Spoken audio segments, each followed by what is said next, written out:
Hello mga kananay, eto na nga ang bagong chika sa life update natin, no? Itong anak ko nagmamagwa po, na-invite na kain bearer sa kasal ng pinsan ng asawa ko. Napayas nga agad tayo dyan, di ko alam na mahay-hay pala yan. At confirm nga, nag-send na ng invitation, kaya ito, for the shopping na tayo ng susuotin ng anak ko. Pati sa sapatos, kailangan gwapo. Syempre, minsan lang to, so kailangan yung mapapansin agad tayo. Char! Eto na nga, pumili na tayo ng tamang sukat para syempre dapat fit agad para di sayang, walang return at walang refund na maganap. At ganun din sa shoes. Syempre, basta Shopee, fast delivery, 'di ba? Dumating agad kaya sinukat na para sa ganun fit nga, 'di ba? Pati syempre itong shoes, sukatin na natin yan. Ayan, after a month nga, eto na nga kami, no, for the joyride na papuntang Mahayhay, Laguna. Syempre, hindi ganun kadali yung biyahe. Isipin mo 4 hours din yan.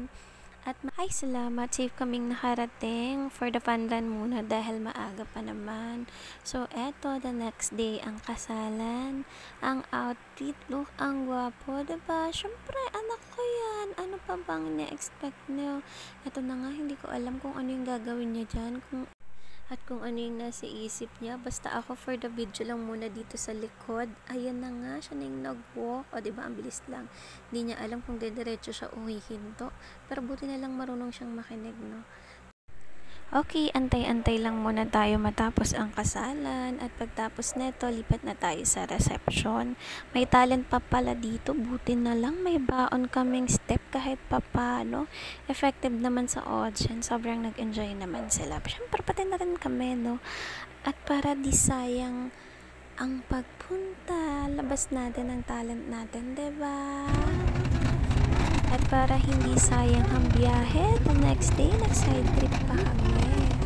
Eto, welcome to Taytay Falls! Kuha na lang tayo ng video. Pupunta lang tayo rito para mag-picture. Sayang yung entrance natin, pero wala tayong choice dahil limited lang naman talaga yung oras natin yan.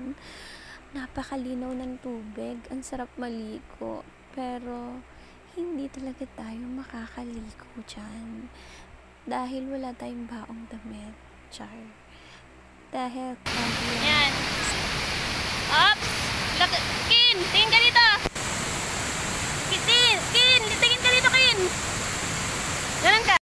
hi mga kananay, napakahirap talaga maging photographer na inalalot yung kasama mo. Ayaw magpa-picture. Diba? Pero ang maganda dito ha, na-enjoy naman yan. Kahit na nag-picture lang kami dyan, worth the experience na rin yung paligid. Sobrang green and sobrang brushing. Mas masarap dito kung makakaliko kayo. Entrance, 50 pesos only. Saan yan? Dito yan sa Mahayhay, Taytay, Laguna. Siyempre, after nyan, daan muna tayo ng Kamay ni Jesus. Eto, tamang lakad lang, konting simba, at picture. At pagkatapos nun, umuwi na. Thank you guys for listening and watching for our video this week. Till next time, bye-bye.